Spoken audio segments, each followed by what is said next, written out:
It's a show that exists in some ways only as a fever dream, a show that it's incredibly 90s. Yes, boys and girls, this is a show about a green space rabbit fighting amphibians. But let's have the narrator explain it. In another dimension, another time and space, a parallel universe is falling on its face. When out of the chaos, who else could it be but the animal adventurers from SPACE? Bucky! Captain Bucky O'Hare! Mutants and aliens and toads beware! By some strange coincidence, it seems we've come back to Sunbow once more, this time back when they were still partnered with Marvel. It's the 90s, and everyone's still looking for the next cool mascot character with attitude. Turtles have been out for years, and people still are chasing them. Sonic the Hedgehog came out just earlier that summer, and now is the perfect time to unleash the Green Rabbit.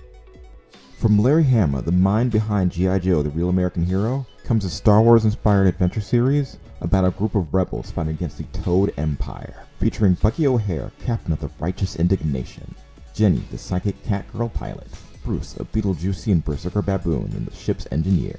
My personal favorite, Dead-Eyed Duck, the Scottish four-armed gunslinger, ship android AFC Blinky, and Billy DeWitt, a human genius trapped in this animal dimension. Together as members of space, they fight against the Toad Empire and their leader, Complex, the sentient computer.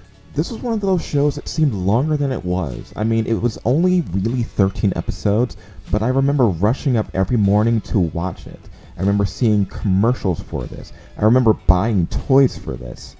This was one of those shows in which I actually made and built my own vehicles and figures for it. I was so invested into the series. Unfortunately, the show never quite took off.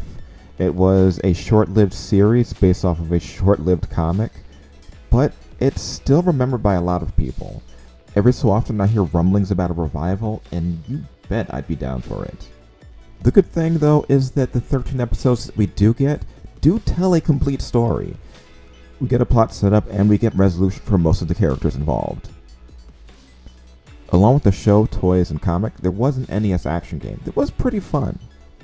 A Mega Man-styled action platformer that featured all the characters that you could swap between. Buckey O'Hare was one of those goofy, stupid shows from the 90s that had a pretty nice toy line, a couple of episodes, but still just wiggles in there in your brain and sticks around for some people. Well, for those of you who did not know about it, go and check it out. You can find it around some places, though the game is going to cost you a bit if you want to play it. This is one of those things that's probably never coming back, but I'd love for them to give this franchise another shot. I think there's really a lot going on here. Well, until next time, this is Kex Boy reminding you that this was a thing.